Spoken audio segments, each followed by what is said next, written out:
Fala galera, beleza? Nossa senhora, estourou o áudio aqui.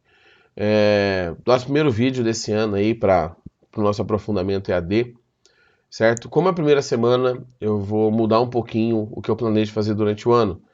Então, como vocês já tiveram algumas semanas de aula e, e essa é a nossa primeira semana do EAD, eu já vou começar com exercícios hoje, tá? Só vou dar alguns recadinhos aqui no começo e vou começar com os exercícios. A partir da próxima semana eu começo a trabalhar um pouquinho de conceito e alguns exercícios para a gente fixar nesse tempo de aula que não é mais tão longo, mas eu acho que talvez seja mais produtivo para vocês. Beleza? Se alguém tiver algum exercício específico que achou na internet, em algum lugar, quiser mandar lá no Class embaixo dessa postagem, manda lá, na outra semana eu resolvo. Se tiver algum problema, obviamente, durante a semana vocês podem mandar aí para mim também no formulário. E falando em formulário, lembrando que esse formulário com as atividades, ele fecha, ele encerra no domingo à noite dessa semana que está começando agora. Na verdade, domingo é o dia da próxima semana já, mas nesse próximo domingo, perto da meia-noite, já pode esquecer de entrar para... Pode esquecer que você vai conseguir responder aquele formulário, porque vai estar fechado já, certo? Então respondam até sábado, até domingo na hora do almoço. Não deixe para a última hora, porque uma vez fechado o formulário, não vou abrir de novo. Tá? E na semana que vem, na segunda, eu faço outra postagem com outros assuntos. Certo? Vamos lá, porque senão o vídeo fica meio amarrado. No aprofundamento de vocês, os primeiros assuntos são de temperatura, vocês estão vendo termologia. Então, eu vou começar aqui com o primeiro exercício. Dessa vez eu não coloquei os exercícios aqui, desse lado aqui, né? Aqui. Eu não coloquei qual é o exercício, mas se eu não me engano são os dois primeiros. E aí eu peguei um pouquinho diferente para a gente fazer. São os exercícios do guia de estudos do final, tá? Às vezes eu vou, pegar exercício de fora, mas em geral é dali mesmo, tá? Então, FATEC 2000, Lord Kelvin, título de nobreza dado ao cérebro físico William Thomson, 1824-1907, estabeleceu uma associação entre a energia da agitação das moléculas de um sistema e sua temperatura. Perdão. Deduziu que a uma temperatura de menos 273,15, também chamada de zero absoluto, a agitação térmica das moléculas deveria cessar. Considere um recipiente com gás fechado e de variação de volume desprezível, que nas condições do problema e por comodidade, que o zero absoluto corresponde a 273. Está menos 273, está aproximando. É correto afirmar. Primeiro, vamos lá. Da onde que o Kelvin tirou isso? Vamos rapidinho aqui, só dar uma lembradinha. Ele pegou, vou fazer um pouquinho, os trabalhos sobre os estudos dos gases e pensou o seguinte, aqui é pressão e temperatura. A temperatura pode estar em graus Celsius aqui, não tem problema, tá? Até, na verdade, vai estar em graus Celsius. Graus Celsius. A pressão aqui tanto faz a unidade. O que aconteceu? Ele sabia, eu imaginava, e no fundo é mais ou menos isso mesmo, que a pressão são as moléculas batendo na parede do recipiente, o gás batendo na parede do recipiente. Quanto maior a temperatura, mais as moléculas vibram. Elas vibrando mais, elas batem com mais energia na parede do recipiente, o que aumenta a pressão. Então ele pensou assim, ó, a 0 graus Celsius existe uma pressão determinada ali. Deixa eu fazer um pouco mais para baixo. Uma pressão determinada ali. Em que momento que não vai mais haver pressão? Como assim? Em que momento que essas moléculas vão perder toda a energia, todo esse movimento delas e parar de bater no recipiente? E com isso, ele chegou na conclusão que esse gráfico aqui deveria ser algo mais ou menos assim. É uma aproximação que eu estou fazendo, tá? E que esta temperatura, em que a pressão seria zero, não haveria mais movimento das moléculas, as moléculas parariam, ou seja, não teria como ficar mais gelado com menor temperatura do que isso, era 2 menos 273. Eu estou aproximando já aqui também, tá? 273 graus Celsius, que é o 0 Kelvin. Então, a unidade Kelvin, a escala Kelvin, é baseada na Celsius. Por isso que cada 1 Kelvin que aumenta 1 grau Celsius. É a mesma proporção, porque uma foi baseada na outra. Tá? Só que ao contrário da Celsius, que é totalmente aleatório, o Kelvin tinha uma motivação por trás aí. Certo? Vamos lá, é correto afirmar. O estado de agitação é o mesmo para as temperaturas de 100 graus Celsius e 100 Kelvin. Não. Se a variação for de 100 graus Celsius, é igual a uma variação de 100 Kelvin. Mas as temperaturas não batem, elas não são iguais. Tanto que 0 graus Celsius, né, é 273 Kelvin. Que é para começar essa diferença aqui, né? Aqui, ó. Essa diferença aqui. Então existe um fatorzinho de conversão. A temperatura de 0 graus Celsius, o estado de agitação das moléculas é o mesmo que 273? 0 graus Celsius é 273 Kelvin? Sim. Tá? Porque é a mesma temperatura. Se as moléculas estão mais agitadas a menos 173 do que a menos 127, isso é um exercício de matemática, basicamente, né? Mas você entender que esse número aqui é menor do que esse, está mais longe do zero, então ela teria menos agitada. A menos 32 graus Celsius, as moléculas estão menos agitadas do que a 241. Para fazer essa conversão, o que você teria que fazer aqui? A temperatura, deixa eu ver onde que eu vou fazer, aqui embaixo. A temperatura em Celsius é igual à temperatura em Kelvin mais 273. Vou fazer assim. Então, menos 32 graus Celsius, menos 32, é a temperatura em Kelvin menos 273. Passa para cá somando a temperatura em Kelvin. E agora eu vou usar minha calculadora, porque, né? Temos um tempo aqui. A pessoa vai fazer de cabeça, dá, mas eu não vou fazer. Menos 32. Pera aí. 32 vezes menos 1. Oh, meu Deus. Pera aí que eu tô apanhando aqui. Menos 1, pronto. Mais 273. 241. Kelvin. Lembrando que Kelvin não tem grau. Então, elas não estão menos agitadas. É a mesma agitação. E 273, as moléculas estão mais agitadas do que a 100. 273 é 0 Kelvin, perdão. Então, tá errado. A resposta certa é a B, de bola. E eu já tô vendo que não vai dar tempo de fazer os dois exercícios que eu tinha separado aqui, por causa do recado inicial. Mas vamos lá, vamos seguir. Vamos esse aqui da Unespar, tá no material de apoio de vocês também. O filósofo grego Aristóteles, 384 a.C. a 322 a.C., desenvolveu muitas teorias no campo da física, conhecida hoje por física aristotélica, que foi totalmente substituída pela física newtoniana, mais ou menos. Tá? Talvez na prática da ciência, sim, no cotidiano, não.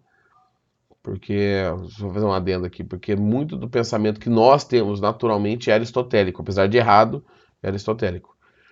Para Aristóteles, o mundo sublunar era constituído por 4 elementos fundamentais: terra, água, ar e fogo, sendo que cada um tinha seu lugar natural. Essa teoria poderia explicar que a chama de uma vela fica sempre acima, porque o lugar natural do fogo é acima do ar. Assinale a alternativa que melhor explica o motivo da chama de uma vela ficar sempre de pé, de acordo com a física newtoniana. Aqui nós temos um problema grande, tá, gente? Não é a física newtoniana necessariamente que vai explicar essas coisas. Se fosse chamar de física clássica, beleza. Mas tem muita coisa aqui que não é do Newton, não, tá? Mas vamos lá. A primeira alternativa. A física newtoniana não alterou essa explicação. Mais ou menos. Na verdade, ela não. Não é que ela não alterou. A física do Newton, a mecânica newtoniana, ela tem um trabalho, sim, que influencia. Mas normalmente que vocês vão estudar de temperatura e calor não envolve o Newton. Pelo menos não na apostila, tá? Então, assim, meio complicado esse exercício. Quiseram inventar uma moda aqui, fazer a comparação, mas eu acho que essa comparação não cabe. Tá, mas a física newtoniana alterou sim a explicação. O Newton trabalhou com o estudo de gases e também um pouquinho. B, a física newtoniana não explica esse fenômeno. Então, a gente cai no mesmo problema. Tá? O que hoje vocês estudam de termologia, de termometria, não entra tanto o nome do Newton na história, mas ele teve sim uma participação nisso. Tá? O problema é chamar de física newtoniana. Né? Isso que é complicado. C. É devido às correntes de convecção formadas pela diferença de densidade do ar quente próximo à vela e o ar mais frio, mais afastado. Então vamos lá. Você tem um paviozinho, o que ele está falando aqui do jeito mais complicadinho é o seguinte. Você tem um pavio e aí você tem a chama da vela aqui, algo parecido com isso aqui. Essa aqui é a chama da vela. Pronto, estamos a vela. O que acontece? Existe um bolsão de ar aqui em cima, longe da vela, e um bem próximo à chama. Esse bem próximo à chama ganha um aumento de temperatura. A temperatura dele fica maior. E lá em cima não é que fica mais gelado, mas em relação ao ponto mais baixo, a temperatura é menor. E aí o que acontece? O que acontece? Esse ar mais aquecido dilata, aumenta o volume e diminui a densidade. E ele sobe. Isso aqui também. Isso acontece para cá e acontece ao redor da vela, o que mantém a vela em pé, tá? Existe essa diferença de densidade. Se você fizer uma vela acender no espaço ou em algum lugar que não tenha gravidade, mas tem uma falsa atmosfera ali, a vela não fica para cima desse jeito. Ela fica redondinha, tá? Porque o que faz esse movimento aqui? O que você precisa? Uma massa de ar está mais densa do que outra. Tudo bem, mas por que o objeto mais denso fica embaixo, o gás mais denso fica embaixo? Porque quando a gravidade puxa ele tende a sofrer uma força maior, porque está mais denso, aquele volume ele desce. Então, na explicação do cotidiano, é devido a essa convecção que acontece. Esse fenômeno é a convecção. Se não tivesse gravidade, seria uma chama redondinha. É devido à ausência da gravidade sobre o fogo, em função do seu baixo peso. Mesmo para baixas massas existe a gravidade, tá? Na verdade, não é a ausência da gravidade, mas seu valor é reduzido para o fogo porque ele não tem massa. Aí está errado, eu vou parar aqui já. Se tem molécula átomo, ele tem massa. Pode ser pequeno, mas tem. Então a resposta é a C. O meu problema com essa questão é esse tipo de exercício, o cara foi inventar, quem montou aqui foi inventar moda, foi comparar duas físicas que para vocês no ensino médio não são apresentadas dessa forma. Normalmente no ensino médio, física newtoniana é a mecânica, a gente chama isso de basicamente da mecânica, que são as leis de Newton, impulso, quantidade de movimento. E aqui ele está mexendo junto com calor, temperatura, convecção, que sim, o Newton participa disso, mas na cabeça de vocês não. Então essa questão dela tem um probleminha aqui de montagem dela, que eu acho meio furado. E o último, eu sei que já passou aqui, gente, tá 13 minutinhos, mas eu vou começar ele, vou deixar ele ajeitado para vocês e semana que vem eu corrijo ele, começo a aula corrigindo ele, tá? Então, deixa eu só colocar aqui, senão não consigo escrever. Uma escala de temperatura foi criada e batizada com o nome escala Mackenzie. Como parâmetros foram obtidos as temperaturas de menos 5 m e 145 m para os pontos de fusão e ebulição da água no nível do mar. Respectivamente, a situação descrita pode ser observada a partir do gráfico abaixo, que relaciona a escala Mackenzie com o Celsius. A temperatura na escala Celsius, que corresponde a 20 graus Mackenzie. O que acontece? Que eu tenho duas temperaturas para comparar, duas escalas. Eu tenho aqui a escala Celsius, que é essa azulzinha aqui, e eu tenho aqui a escala Mackenzie, que é esse aqui, rosinha. Eu gosto de transformar isso em termômetro, porque fica mais visual. Então a gente tem aqui um termômetro, e aqui eu tenho um outro termômetro.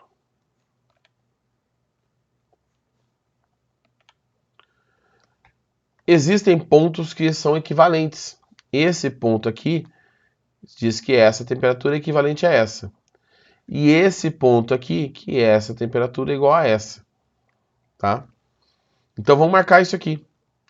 Os 145 graus Mackenzie equivalem a graus Celsius a 50.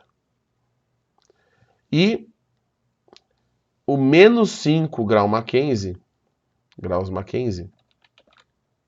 equivalem a 0 graus Celsius.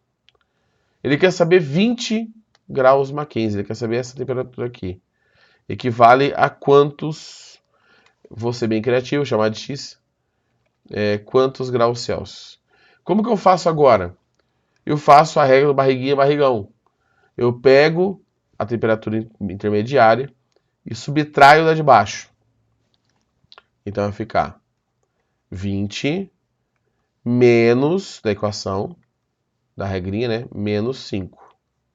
Opa. Dividido pelo número de cima, a escala, o maior valor da escala, menos o de baixo. 145 menos... Opa, mandei mais um padrão aqui.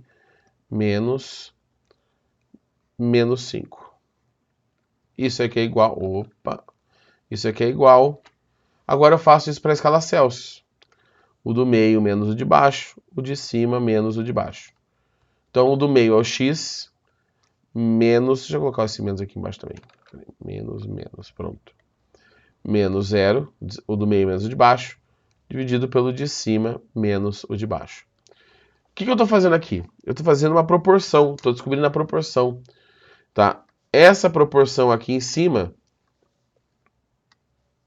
tipo a variação que está acontecendo aqui em cima tem que ser proporcional a essa. Da mesma forma que isso aqui tem que ser proporcional a isso.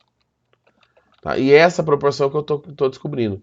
Então, no final das contas, é como se fosse mais ou menos uma regra de 3, mas não é uma regra de 3 simples. Então, não façam direto, porque vai dar errado. A partir de agora, você olha para esses dados aqui embaixo, você vê que eu só não tenho uma informação. Eu não tenho um x. Então, eu recomendo que você pare o vídeo aí e ache o valor do x, porque isso vai ser de grande valor para você mais tarde. E aí temos as alternativas aqui do lado e você marca depois na sua cabeça imaginária aí, na sua tela, no seu computador, a alternativa correta. Beleza? Pessoal, passou um pouquinho o vídeo aqui, era para ser perto nos 15 minutos.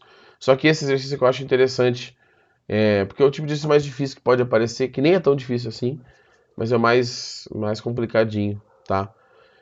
Semana que vem eu começo terminando essa resolução, mas façam, tá? Façam.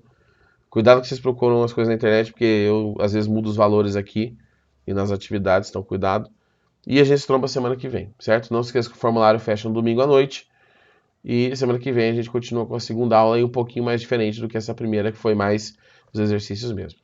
Fechou? Até mais, gente. Falou!